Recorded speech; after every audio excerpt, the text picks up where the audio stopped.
Terima kasih Anda masih bersama kami dalam Berita Papua hari ini. Bagi Anda yang baru saja bergabung, kami akan sajikan kembali 3 berita utama. Seorang pilot asing menabrak pengendara motor.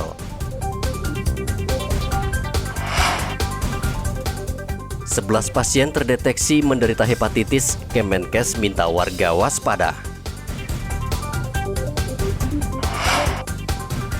Penumpang pesawat yang transit di Bandara Sentani terus meningkat.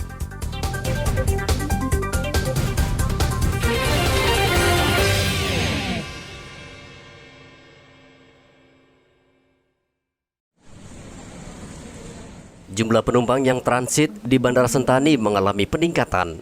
Rata-rata penumpang yang transit berasal dari beberapa daerah di Pegunungan Tengah Papua yang hendak melakukan perjalanan keluar Papua untuk berlibur lebaran. Surya Eka, manajer Humas Bandara Sentani mengatakan, selama lebaran jumlah penumpang yang transit mencapai 569 penumpang setiap hari. Rata-rata penumpang yang transit berasal dari Timika, Wamena, dan beberapa daerah di pegunungan untuk melanjutkan penerbangan ke Makassar, Surabaya, dan Jakarta. Menurut Surya, lonjakan penumpang transit tidak hanya terjadi saat arus mudik, melainkan saat arus balik, sehingga Bandara Sentani tidak seperti biasa karena dipadati penumpang. Sejumlah 569 penumpang yang terdiri dari rata-rata penumpang dari tujuan dari asal Bandara Wamena dan Timika menuju Bandara Makassar. Tujuan dari penumpang tadi sendiri adalah mereka itu untuk menyambung penerbangan untuk tujuan asal, yaitu tujuan mereka masing-masing. Untuk di Bandara Sentani, untuk destinasi keluar Papua yang favorit adalah Makassar, Jakarta, dan Surabaya. Untuk penumpang transit ini rata-rata ada sebagai telah berakhirnya libur lebaran dan mereka akan kembali untuk beraktivitas di kotanya masing-masing.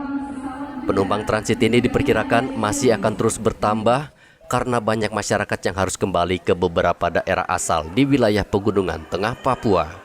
Renol melaporkan dari Sentani, Kabupaten Jayapura.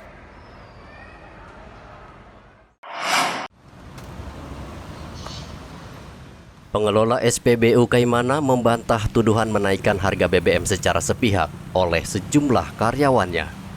Bantahan tersebut disampaikan akibat beredar kabar harga BBM di SPBU Kaimana dijual Rp8.000 per liter dari harga normal Rp7.650 per liter. Taufik Hamid, manajer SPBU Kaimana mengatakan selama 3 tahun bertugas di SPBU, ia belum pernah menerima keluhan warga terkait harga BBM yang mahal. Berkaitan dengan ada penyampaian-penyampaian dari masyarakat mengenai ada penjualan salah satu produk mungkin di SPBU yang mereka rasa bahwa tidak sesuai dengan harga yang semestinya yang dikeluarkan oleh pemerintah, saya menyampaikan bahwa hal itu kita belum bisa membuktikan di lapangan atau di areal penjualan saya. Sebab selama ini kita jalan, saya kurang lebih 3 tahun sudah bertempat, sudah menjadi pengawas atau manajer di SPBU. Belum sekalipun masyarakat itu komplain secara langsung, atau istilahnya orang sini bilang ribut di SPBU menyangkut harga. Nah, itu sehingga saya punya kesimpulan bahwa penjualan kita masih normal berkaitan dengan hal tersebut. Nah, kalau dilihat dari sistem penyaluran kita di SPBU itu, ada orang kampung, ada nelayan, ada masyarakat yang datang beli menggunakan ceriket. Jika ada, berarti ada sanksi tiga. Oke, jika ada nanti misalkan ditemukan hal-hal yang tidak diinginkan, perusahaan kita sudah cukup, SOP kita sudah cukup. Apabila terjadi kenaikan harga yang dilakukan oleh operator secara pribadi, kita akan memberikan sanksi pertama, sanksi kedua, dan otomatis diberhentikan. Tetapi apabila ternyata kasus ini menurut kita cukup berat, itu tidak ada SOP 1, SOP 2 lagi, langsung diberhentikan secara otomatis. Itu memang petunjuk dari perusahaan kita seperti itu. Taufik menambahkan SPBU Kaimana masih mentolerir kepada pembeli yang menggunakan jerigen, kendati sudah dilarang pemerintah pusat. Hal ini disebabkan letak SPBU Kaimana yang berada di wilayah pesisir, di mana masyarakat masih banyak menggunakan transportasi laut. Pengelola SPBU berjanji akan menindak tegas bila memang terbukti ada karyawan SPBU menaikkan harga BBM secara sepihak. Arfad melaporkan dari Kaimana, Papua Barat.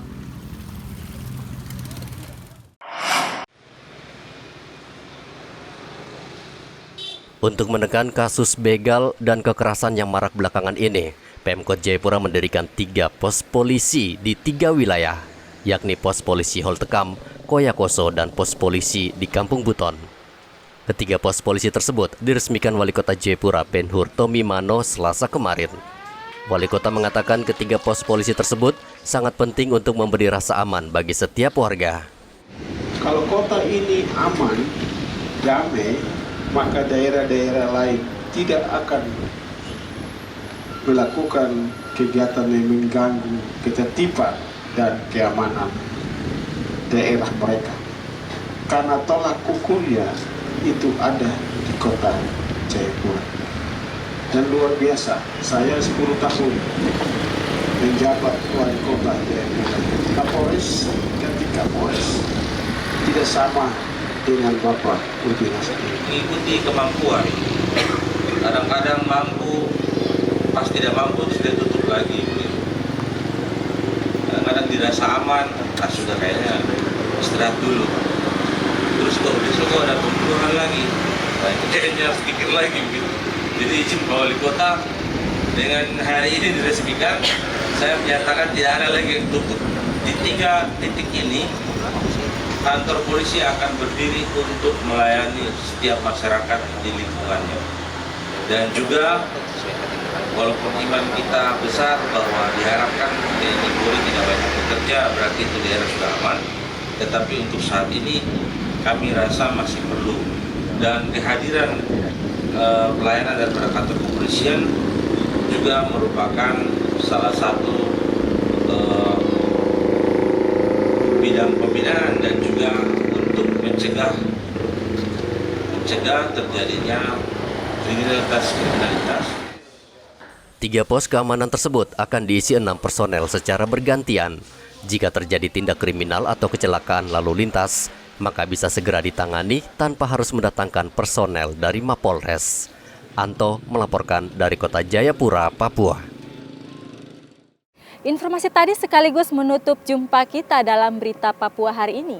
Saya Yunrum Barar bersama tim redaksi mengucapkan terima kasih atas perhatian Anda. Selamat pagi dan sampai jumpa. Wanyambe.